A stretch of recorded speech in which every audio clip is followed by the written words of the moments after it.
herself knew it. Alejandro had started work here 6 months ago.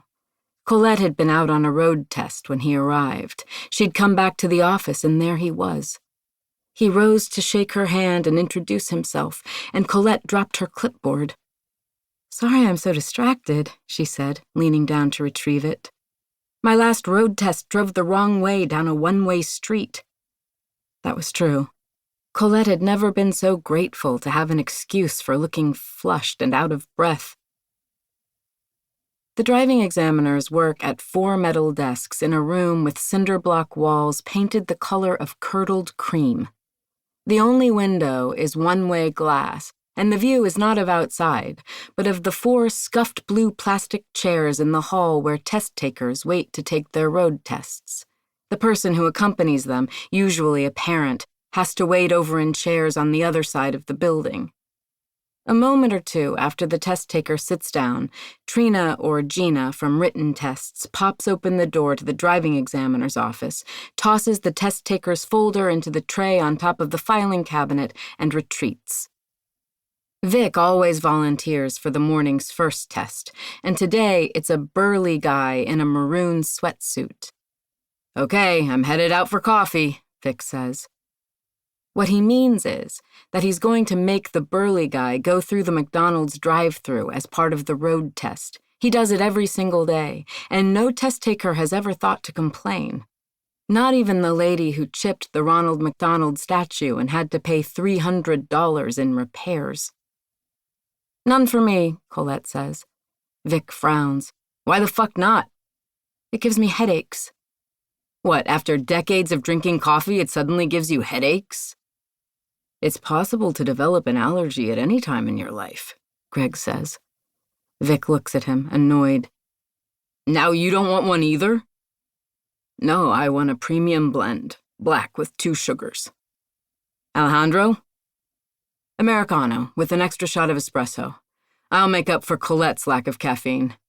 He winks at Colette. The wink doesn't cause her heart to leap with hope anymore.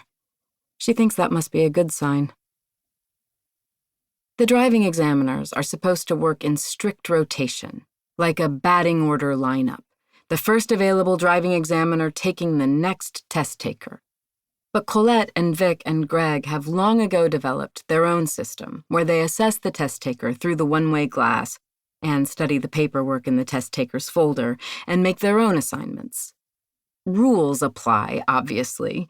No one is allowed to strike every undesirable test taker who comes their way because that would basically mean no one except pretty girls, men with kind faces, and librarians would ever get driver's licenses.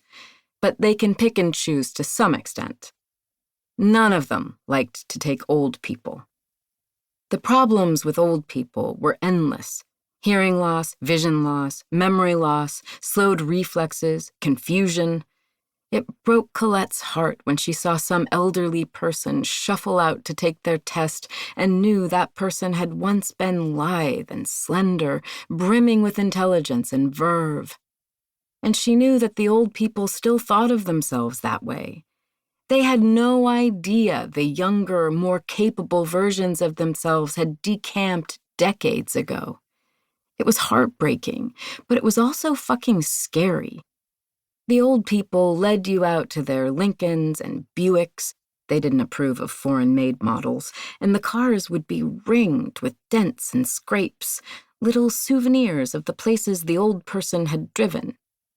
And off you went on a hair-raising road test with someone who could barely see past the hood.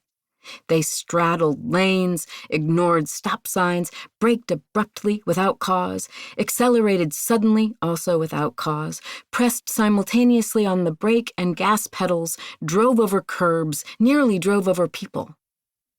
All of them, every single one, remarked without irony about how more drivers honked their horns nowadays, how there'd been a mysterious uptick in honking recently. The old men said it was because young people are so entitled they couldn't wait for anything. The old ladies said it just showed no one bothered to learn proper manners anymore. No driving examiner liked to take teenagers either. Teenagers were almost scared.